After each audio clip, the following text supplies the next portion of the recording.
지금 우리가 모여 있는 이 교회도 공적인 모임입니다. 이런 모임을 포함한 이 세상에 있는 모든 모임을 에클레시아라고 합니다. 에클레시아는 교회만을 위한 고유 명사가 아니라 모임 자체를 지칭하는 명칭입니다. 오늘 공회라고 하는 말로 이 본문을 살펴보도록 하겠습니다. 바울이 태어날 때부터 로마 시민이었음을 확인한 천부장은 두려움에 사로잡혔습니다. 당대 최고의 신분과 특권을 가진 로마 시민을 재판도 없이 쇠사슬로 결박하여 연행하고 채찍질을 명령했다는 것만으로도 바울이 이를 고발한다면 자신이 처벌될 것이기 때문이었습니다. 그렇다고 바울을 그냥 귀가시킬 수도 없었습니다. 바울로 인해 소요 사태가 발생했던 만큼 예루살렘의 치안 책임자로서 그 진상을 규명하여 총독에게 그리고 로마 당국에게 보고해야만 했기 때문입니다. 날이 새자 천부장은 진상을 밝히기 위해 당시 이스라엘의 국회인 산헤드린 공의회를 소집하였습니다. 71명의 의원으로 구성된 산헤드린 공회는 유대인의 최고 의결 기구로 의장은 대제사장이었습니다. 로마 당국은 산헤드린 공회의 유대인의 소송 사건을 심리하고 사형 판결까지 내릴 수는 있었지만 그 실행은 로마 당국의 승인이 있을 때에만 유효했습니다. 본문 30절에서 천부장이 바울의 결박을 풀어주었다는 것은 그제서야 두 쇠사슬을 풀어주었다는 말이 아니라 아직 범죄 사실이 입증되지 않은 로마 시민 바울을 자유인의 신분으로 산헤드린 공회에 세웠다라는 말입니다. 그 전날 바울이 로마 시민임이 밝혀진과 동시에 천부장은 바울을 결박했던 두 쇠사슬을 즉각 풀어주었을 것입니다. 산헤드린 공회 앞에선 바울은 의원 한 사람 한 사람을 본문에 보면 주목하여 보았습니다. 여러분들이 저를 주목하듯이 저 역시 여러분을 한 사람 한 사람을 주목하며 설교하려고 저는 애를 씁니다. 산헤드린 공회 앞에선 바울은 이렇게 의원 한 사람 한 사람 71명을 주목하여 보았습니다. 그들은 유대인 사회에서 종교적으로나 경제와 정치적으로 가장 힘있고 출세한 사람들이었습니다. 그러나 안타깝게도 그들은 하나님의 이름으로 모였지만 실제로 하나님과 전혀 상관없는 불쌍한 인간들이었습니다. 바울이 주목하고 있는 산헤드린 공회는 거룩하고 공의로운 회가 아닌 실은 잔인하고 야비하고 거짓된 회의체였습니다. 30여 년 전 예수님을 십자가에 못 박아 죽였고 이 야고보 사도의 목을 베게 했고 스데반을 돌로 쳐 죽이도록 결정하고 실행하고 명령한 회의체입니다. 따라서 하겠습니다. 지혜 없는 선은 죄다. 지혜 없는 선은 죄다. 선 없는 지혜는 악이다. 선 없는 지혜는 악이다. 예, 여러분이 그냥 지나가는 말이었기 때문에 제가 다시 하겠습니다. 지혜가 없는 선은 죄입니다. 선 없는 지혜는 악입니다. 우리가 자녀들을 키울 때 지혜가 없으면 다 그렇게 만들잖아요. 선이 없이 지혜만을 강조하니까 애들이 공부는 잘하고 대학은 갔는데 부모를 버리는 싸가지 없는 인간들이 되지 않습니까? 지혜 없는 선은 죄입니다. 선 없는 지혜는 악입니다. 권력만 있을 뿐 산헤드린 공회는 의와 선이 지혜가 없었습니다. 바로 그런 회의체가 산헤드린 공회였습니다. 지금 바울이 그 회의장 한가운데 서서 71명의 그 회원들을 주목하고 있습니다. 보나마나 그들의 회의의 결과는 예수님과 야고보와 스데반을 무자비하게 죽인 것 같이 자신을 죽이는 결정을 할 것이 뻔합니다. 그러므로 본문을 통해 그 미련하고 가련한 의원들의 면면을 주목하는 바울의 눈빛은 연민에 가득 찼을 것입니다. 보통 중요한 자리에서 연설을 시작할 때는 이렇게 시작하는 게 예입니다. 존경하는 누구누구 여러분, 존경하는 경택시민 여러분, 이런 식으로 시작하는 것이 예의입니다. 4주 전이었습니다. 검찰 개혁과 자녀 입시 특혜 문제로 주목을 받고 있던 모 장관이 국회에서 연설과 대정부 질문을 받기 위해 단상에 올라갔습니다. 그가 단상에 올라서 깊이 인사를 할 때 야당 의원 전체는 의자를 거꾸로 돌리며 등을 보고 앉았습니다. 그 장관을 모욕한 것이지요. 그러나 장관은 아무렇지도 않게 이렇게 연설을 시작했습니다. 존경하는 국회의장님과 의원 여러분, 비유를 마치고자 입에 발린 소리를 했습니다. 그런데 바울은 71명의 자신을 죽이려고 하는 공회원들을 주목을 했습니다. 그들에게 입에 발린 소리로 아부를 해야 되는데, 비유를 맞춰야 되는데 이렇게 시작했습니다. 여러분 형제들아, 전혀 존칭을 쓰지 않았습니다.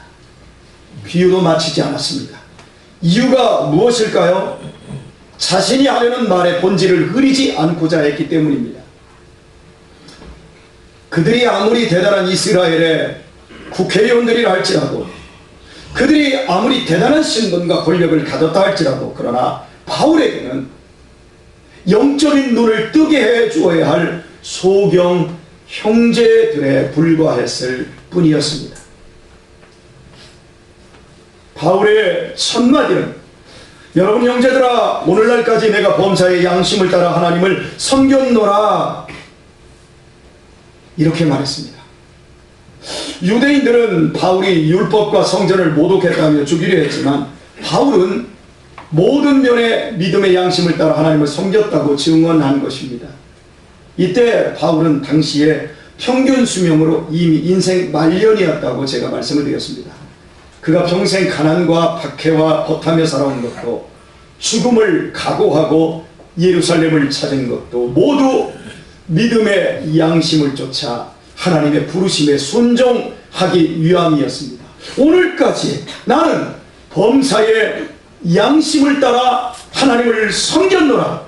오늘 이 바울의 고백이야말로 하나님을 믿는 사람들이라면 모두 심각하게 생각해야 할 말씀입니다. 여러분의 마지막에 여러분이 하나님이나 사람들 앞에서 오늘까지 나는 범사의 양심을 따라 하나님을 섬겼노라, 이렇게 말할 수 있어야 하기 때문입니다. 양심의 담대함은 하늘에서 뚝 떨어지거나 땅에서 갑자기 솟아나지 않고 삶의 축적 속에서, 진실한 삶의 축적 속에서만 맺어질 수 있는 귀한 열매입니다.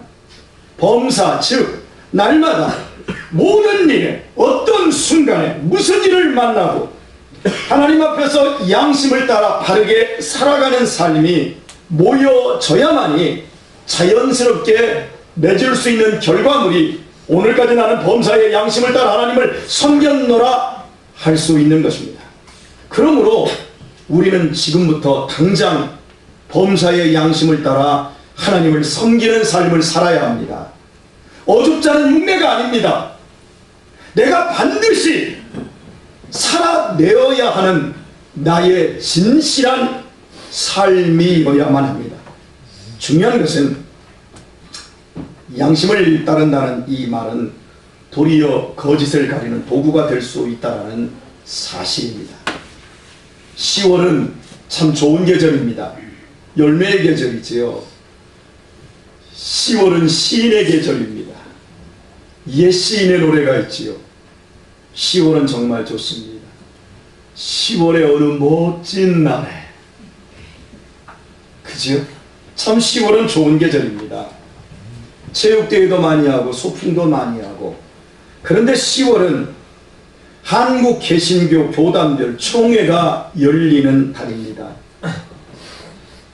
참석하시는 총대 목사님과 장로님들은 스스로 자신들이 모이는 총회를 성총회, 거룩한 총회라고 말하기를 서슴지 않습니다. 이 회의를 거룩하다라고 얘기합니다. 그러나 언제부터인가 가을은 긴장의 계절이 되어 있습니다. 각 총회가 또 어떤 충격적인 행태와 결정을 하게 될까 하는 걱정이 앞서기 때문입니다. 이번에도 2주 전에 모든 총회가 다 열렸었는데요. 각 총회에서 들려온 소식은 암담하기 그지없는 내용들이었습니다. 특히 그 중에서 장로교 통합총회는 이미 불법으로 판명된 명성교회의 세습을 합법적으로 인정해주는 결정을 내렸습니다. 총회 수습 전권위원장 목사가 연단에서 마이크를 잡고 발언을 했습니다. 그대로 옮기겠습니다. 저는 영적으로 무서운 것을 보았습니다. 흑암의 권세가 우리가 서로 싸우고 있는 동안에 어부지리 고사처럼 우리를 조개와 새처럼 집어담는 환상을 보았습니다. 그 목사는 이 사태를 여기서 끝내야 한다며 일부 회원들의 반대에도 불구하고 김사만 목사에게 마이크를 넘겼습니다. 김사만 목사는 잘 봐달라는 부탁을 하는 중에 이런 말을 했습니다. 합동 측은 저희 교단이 속한 것입니다. 합동 측에서는 없는 법도 만들어서 사랑의 교회를 살리고 목사님을 살려주셨습니다. 잘 그러니 우리도 품어주십시오. 이는 자신들의 불법을 합법화할 수 있는 불법을 저질러 달라는 명백한 청탁의 다름 아니었습니다. 통합총회는 그 불법에 대한 청탁을 받아들였습니다. 지금 한국 개신교회는 그들의 말 그대로 흑암의 권세가 가득합니다. 그리고 그날 밤 한 방송은 타이틀 방송 뉴스에 법도 양심도 통하지 않는 한국 기독교라는 제목으로 비판을 했습니다. 정말 이런 불법하고 불의한 결정을 내린 대한예수교 장로회 통합 측 공회는 그들이 말하는 것처럼 거룩한 성총회가 맞는 것일까요? 도대체 언론에서조차 양심이 없다라는 공회를 거룩한 공회라 이름하는 그들이 생각하는 거룩한 공회는 어떤 것일까요? 1993년에 입적한 성철 스님은 여전히 현대 불교의 가장 위대한 선사로 추앙받고 있습니다. 성철 스님이 생전에 조계종 종전, 즉 조계종의 수장으로 있을 때의 이야기입니다. 당시 조계종 스님들이 불교 신자와 스님 가운데 상당수가 육식, 즉 고기를 먹고 있는 현실을 고려하여 공식적으로 허용할 것을 성철 스님께 제안을 드렸습니다. 그 스님들은 불교 신자들이 얼마든지 육식을 할 수 있게끔 살생하지 말라는 부처님의 명령을 현대적으로 새롭게 해석할 학문적인 법안도 갖고 있었습니다. 그러나 성철 스님께서는 단 한마디도 그들의 제안을 일축하셨습니다. 고기를 먹으면 집이 무너져. 고기를 먹으면 집이 무너진다는 것이었습니다. 스님께서 말씀하신 집은 불자의 삶과 불교 자체를 의미했습니다. 부처님의 명령을 새롭게 해석하여 육식을 허용하면 살생하지 말라는 그 한 계명만 무너지는 것이 아니라는 것입니다. 자기 편의에 따라 나머지 계명도 차례로 무너뜨려 결국 불자로서의 바른 삶이 무너지고 결과적으로 불교는 한국 사회에서 불필요해진다는 것이었습니다. 이처럼 성철 스님께서 고기를 먹으면 집이 무너진다며 육식을 허용하지 않으면 불교라는 거대한 종교적 시스템을 지키기 위함이 아니라 부처님의 계명을 따라 살아야 할 불자 한 사람 한 사람의 삶을 지켜주기 위함이었습니다. 역설적이게도 당시의 각종 추문으로 신뢰도가 땅바닥까지 추락했던 한국 불교는 성철 스님에 의해 신뢰를 회복하였습니다. 부처님의 가르침을 온몸으로 실천했던 가장 중다웠던 성철 스님에 의해 불교의 집이 지켜졌던 것이었습니다. 2000년대 이후 우리 한국교회는 현격하게 그 숫자가 감소하고 있습니다. 분명 위기입니다. 2012년도에 한국갤럽에서 이제 리서치를 한 결과 앞으로 20년에서 30년 사이 한국교회의 예상치 3분의 1만 남을 것이다. 그리고 부정적인 예상치로는 한국교회가 10분의 1밖에 남지 않을 것이다 라고 진단을 했습니다. 지난 월요일에 저희 남수원노회가 모여졌습니다. 그리고 제가 정말 오랜만에 우리 지역에서 모여졌기 때문에 제가 끝까지 회의를 참석을 했습니다. 근데 너무 마음이 아팠습니다. 그것은 저희 노예의 교회가 100교회입니다. 그런데 이번에 4월 노예 끝나고 5, 6, 7, 8, 9, 10 6개월 동안 교회가 5개가 폐쇄 신청을 했습니다. 5개 교회가 모두 폐쇄가 되고 말았습니다. 해마다 폐쇄하는 교회도 생기고 새롭게 개척하는 교회도 생겼는데 여러분 몇 년 전부터 개척하는 교회는 생기지 않고 폐쇄하는 교회가 한두 개씩 생기더니 이제는 6개월 만에 5개가 폐쇄되었습니다. 그래서 제가 우리 교회만 사정만 이런 것인가 생각을 하고 저희 노예보다 훨씬 큰 노예인 인천 쪽에 있는 노예에 제 동기에게 물어봤습니다. 그랬더니 7교회가 문을 닫았답니다. 전라도 쪽에 있는 교회에 김제 쪽에 있는 노예에 제가 또 문의를 했습니다. 4교회가 문을 닫았답니다. 그래서 제가 평균적으로 한번 개인적으로 생각을 해보았습니다. 저희 노예가 속한 저희 총회의 노예는 한 155개 노예입니다. 그러면 거기에서 5교회씩만 이번에 6개월 동안 문을 닫았다고 한다면 780여 교회가 지난 6개월 동안 문을 닫은 겁니다. 경향신문에서 이 통합 측의 이 부분에 대해서 비판하면서 한국교회의 현황을 이렇게 밝혔습니다. 1년에 목사가 6,000명 정도 배출되는 신학대학원 졸업생들이 나옵니다. 그 중에서 교회를 담임으로 가는 사람이 8명밖에 되지 않는다. 여러분, 지금 우리는 이런 시대에 살고 있습니다. 교회가 세상으로부터 버려지고 있는 것입니다. 분명 위기입니다. 교회 세습과 목사들의 성추문, 재정적인 불투명, 사회적인 비판으로 한국교회는 타도의 대상이 되었습니다. 저는 지금까지 기독교의 교리가 잘못되어서 나는 그거 못 믿어하고 떠나는 사람은 다른 사람도 못 봤습니다. 제가 본 수많은 교회를 버리는 사람들은 모두 교회에서 목사님이 왜 그래? 장로님이 왜 그래? 다 삶의 문제였습니다. 정말 기독교가 무엇인지를 아는 사람은 여러분 감격하며 춤추며 주님을 따라갈 수 있습니다. 그러나 기독교를 알기도 전에 세상에 기독교는 이미 그 생명력을 잃어버린 것처럼 되어가고 있습니다.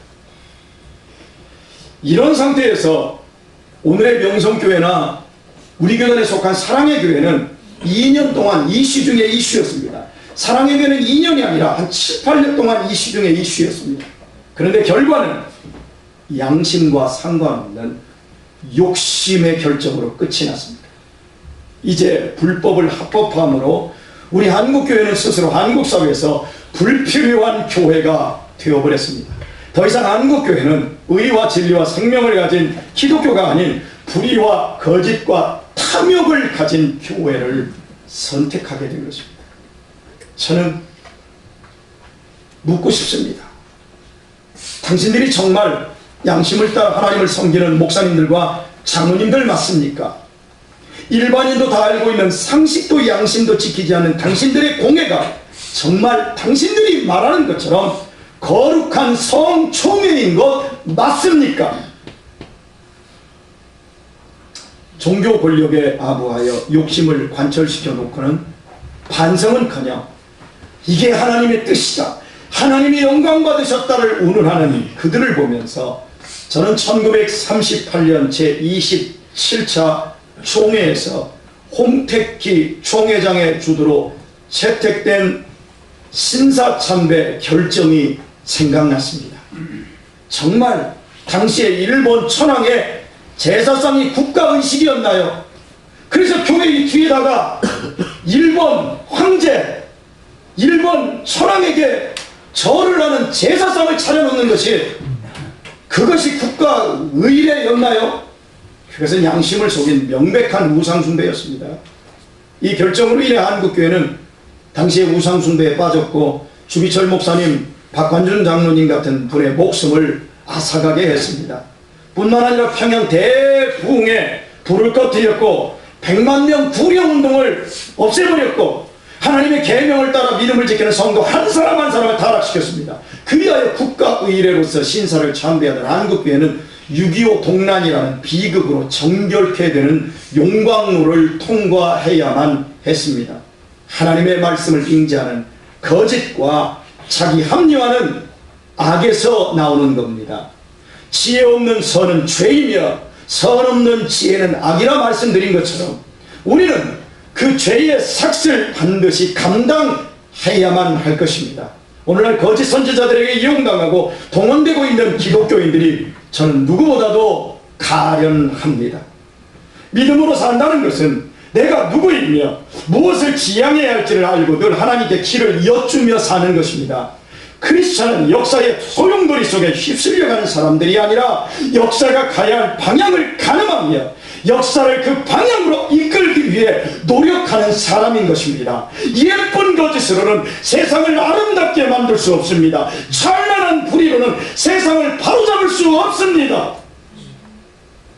묵묵히 정의와 진리와 생명의 좁은 길을 걸어야 하는 기독교인들이 양심과 상식에서 벗어나 욕심 때문에 사회적으로 혐오의 도구로 활용될 때 교회의 문은 어김없이 닫혔다는 것이 역사의 증언입니다.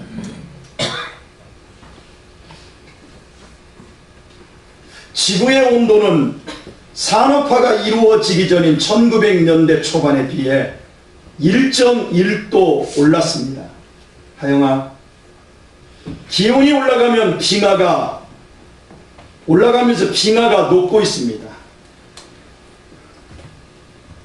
지난달 22일에 스위스 알프스 산맥에서는 빙하 장례식이 있었습니다. 해발고도 2700m 있던 피졸 빙하, 단 한 번도 녹지 않았던 피졸 빙하가 여름에도 녹지 않고 만년설로 남아있던 빙하가 완전히 녹아서 얼음 한 조각도 안 남게 된 것입니다. 극지방의 빙하들도 녹고 있습니다. 빙하가 녹으면서 해수면이 상승하고 있습니다. 해수면의 온도도 상승하고 있어서 태풍이 거세지고 있지요. 일본에 이번에 하기비스, 천년에 한 번 올까 말까한 태풍이 왔다고 하지요. 여러분, 내년에 또 올 겁니다. 몇 개씩 올 겁니다. 이제 천년에 한 번 볼 수 있었던 이상 증상들, 이거 우리는 계속 볼 겁니다. 남태평양 한가운데 위치한 섬나라 투발루는 국토가 바다에 잠기면서 국민들이 뉴질랜드로 이주를 하고 있습니다. 최근에는 일본 홋카이도의 하나키타 섬도 물에 완전히 잠겨 사라져버렸습니다. 고향을 잃고 낯선 땅으로 이주해야 하는 사람들의 모습은 머지않아 우리의 모습, 우리 아이들의 모습이 될 것입니다. 그래서 이런 심각성을 가지고 3주 전에 뉴욕에서 UN 기후행동 정상회의가 열렸습니다. 이 역시 공회입니다. 모든 정상들이 모여라. 이 문제를 어떻게 해결을 한번 해보자. 그래서 에클레시아가 모였습니다. 각국의 정상들이 모여 자꾸 기온이 올라가고 있는 지구의 문제를 해결하기 위해 머리를 맞댄 것입니다. 회의에서 많은 이야기가 오갔지만 지구온난화의 주범인 탄소를 줄일 수 있는 실효성 있는 결정을 내리지는 못했습니다. 온실가스를 대량으로 배출하고 있는 나라들이 이 운동에 참여하고 있지 않기 때문입니다. 특히 미국과 중국이 그렇습니다. 우리나라 역시 온실가스 배출량도 해마다 지속적으로 증가하고 있습니다. 탐욕이 양심을 눌러버렸습니다. 현재의 쾌락이 우리들의 미래를 없애버렸습니다. 욕심을 따라 오직 자기들만의 이익만을 추구하는데 공회는 주목하고 있습니다. 그런데 양심을 잃은 공회의 경종을 울리는 16살 소녀가 등장했습니다. 그 소녀는 스웨덴의 그레타 툰베리인데 중학교 2학년 나이인 15살에 환경운동에 뛰어들었습니다. 여름 평균 기온이 17도에서 20도 사이인 스웨덴이 2018년 여름에 34도까지 올라가 버렸습니다. 이후 툰베리는 매주 금요일 학교를 가지 않고 대신에 스웨덴 국회 앞에 가서 지구온난화를 막을 수 있는 법을 입법하라는 1인 시위를 했습니다. 우리 스웨덴만이라도 지구온난화를 막을 수 있는 법을 먼저 실행해라. 그러면서 이렇게 말했습니다. 당신들은 당신의 자녀를 사랑한다고 말하지만 실은 그 아이들의 눈앞에 있는 미래를 빼앗아가고 있습니다. 라고 외쳤습니다.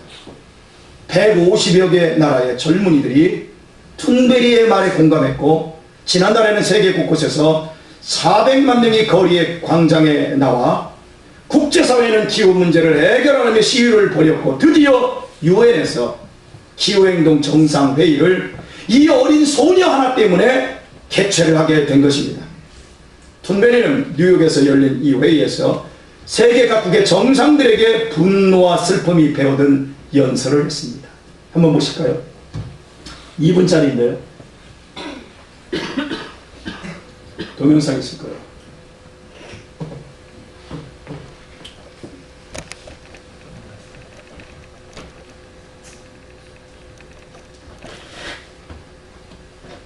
예, 그거 크게 하시고, 예. 크게 누르세요. 누르세요. 잠시요. 다시 불 좀 꺼주시고요. 뒤로 쭉 넘기세요. 소리가 잘 안 나니까 그냥 그대로 볼륨을 놓으시고 뒤로 후진. 예, 됐습니다. 어떻게 그럴 수 있나요? 예. 이 불을 꺼달라니까요. 아니 강대상. 너무 커.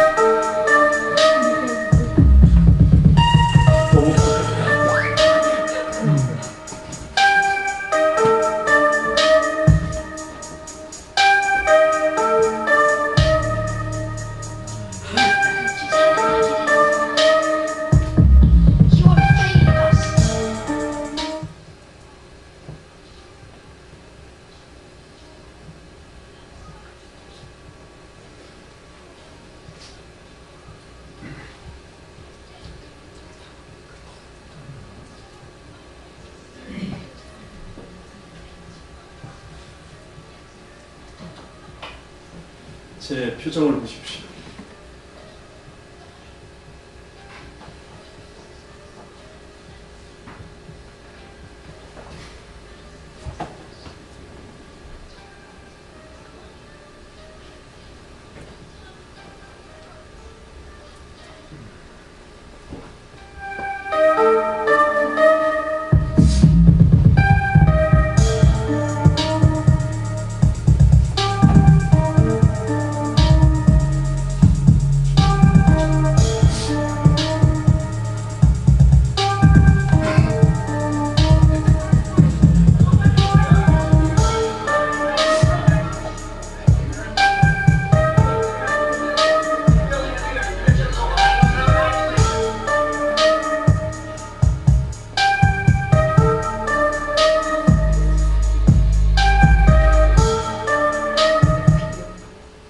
예. 예, 불을 켜주시고요. 고맙습니다. 참, 연설하는 소리가 나왔으면 여러분들이 다 알아들으셨을 텐데, 참 너무 안타깝습니다. 예. 연설의 내용은 이렇습니다. 제가 그대로 옮겨보겠습니다. 여러분은 헛된 말로 저의 꿈과 어린 시절을 빼앗았습니다. 사람들이 고통받고 있습니다. 죽어가고 있어요. 생태계 전체가 무너져 내리고 있습니다. 우리는 대멸종이 시작되는 지점에 있습니다. 그런데 여러분이 하고 있는 이야기는 돈과 끝없는 경제성장의 실화에 대한 것뿐입니다. 도대체 어떻게 그럴 수 있습니까? 제가 이 영상을 접하면서 연사라는 툰베리 위에 주님의 영이 임한 듯 보였습니다. 툰베리는 인간의 탐욕으로 죽어가는 생명들과 가난한 사람들의 아픔을 자신의 아픔으로 받아들이고 있었습니다. 그 어린 소녀가. 그리고 돈과 경제성장에 눈이 멀어 지구의 파국을 못 보고 있는 세계 정상들의 부정의함을 꾸짖었습니다. 그는 법을 넘어 하나님 앞에선 양심의 엄중함으로 말했습니다. 아니, 세계 정상들을 질책했습니다. 거기에는 우리 문재인 대통령도 앉아 계셨습니다. 툰베리는 UN 기후회의에 참석하기 위해 2주간에 걸쳐 요트로 대서양을 건너 미국에 갔습니다. 비행기를 타지 않고 바람을 이용해 항해하는 배를 타고 간 이유는 비행기의 항공유가 대기를 크게 오염시키기 때문입니다. 툰베리는 안락함 대신 불편함과 배멀미를 감수하며 그 한 번의 연설을 위해 먼저 자신의 양심을 가다듬은 것입니다. 그리고 툰베리는 과소비 문화가 지구 환경을 파괴하는 주범이라며 죽을 때까지 새 옷을 사입지 않겠다고 선언을 했습니다. 툰베리는 작지만 그의 양심적인 행동을 기반한 연설은 그 어떤 소리보다 큰 울림이었습니다.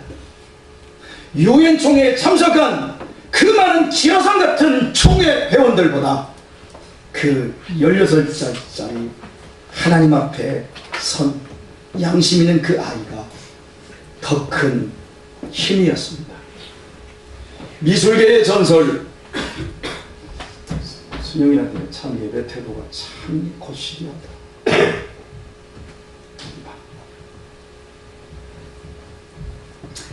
미술계의 전설 피카소는 이렇게 말했습니다. 나는 거장처럼 그리는데 13년이 걸렸다. 그러나 아이처럼 그리는 데는 평생이 걸렸다. 여러분이 잘 아시다시피 피카소는 13살 때부터 명작을 그렸습니다. 타고난 천재 중에 천재였습니다. 그때부터 그의 붓끝에서 나오는 모든 것이 명작이었습니다. 13살부터 이미 타고난 실력으로 그는 거장이 되었습니다. 그러나 아이처럼 그의 그림이 단순해지는 데는 평생이 걸렸답니다. 깨끗한 양심, 순수한 마음, 단순한 순종과 단순한 실천이 중요합니다. 그래서 주님께서는 우리에게 이렇게 말씀하셨습니다. 너희가 어린 나이와 같이 되지 않으면 결단코 천국에 들어가지 못한다. 누구든지 이 어린아이와 같이 자기를 낮추는 자가 하늘에서 큰 자니라. 말씀을 맺겠습니다. 힘만 있을 뿐, 권력만 있을 뿐, 양심이 실종된 사내들인 공의회는 오늘날에도 어디에나 있습니다. 성노회, 성총회, 시의회, 도의회, 국회, 국무회의, 유엔총회, 헤아릴 수 없이 영향력 있는 공회들이 넘쳐납니다. 시대를 이끌어가는 기라성 같은 지도자들이 활거하는 회의체들이 난무합니다. 그러나 양심을 따라 하나님을 섬기지 않는 회의체란 결국 자기 욕심만을 관철시킬 뿐입니다. 그리하여 문제를 해결하기는커녕 문제를 더 심화시키고 결국 자멸의 길을 가게 되어집니다. 지혜 없는 선, 선 없는 지혜, 이 모든 것은 죄악입니다. 더욱 양심이 실종된 신앙은 가장 추악한 일이 악입니다. 이제 우리는 주목해야 합니다. 바울처럼 세상의 불의와 불법한 권력에 주눅들지 않고 바르게 응시해야 합니다. 그리고 우리 한 사람 한 사람이 하나님 앞에선 양심이 되어야 합니다. 말씀의 어린아이처럼 순종하는 것은 여러분 복 중에 복입니다. 왜냐하면 그것이 우리 개개인의 삶과 가정과 교회와 우리 사회와 인류의 미래를 더 견고하게 세우는 길이기 때문입니다. 모든 일의 양심을 따라 하나님을 잘 섬김으로 여러분의 남은 생애가 더 복이 되고 여러분 최후의 날 주님 앞에 서는 그날 즐거울 수 있게 되기를 주의 이름으로 축원드립니다. 찬양 드리겠습니다.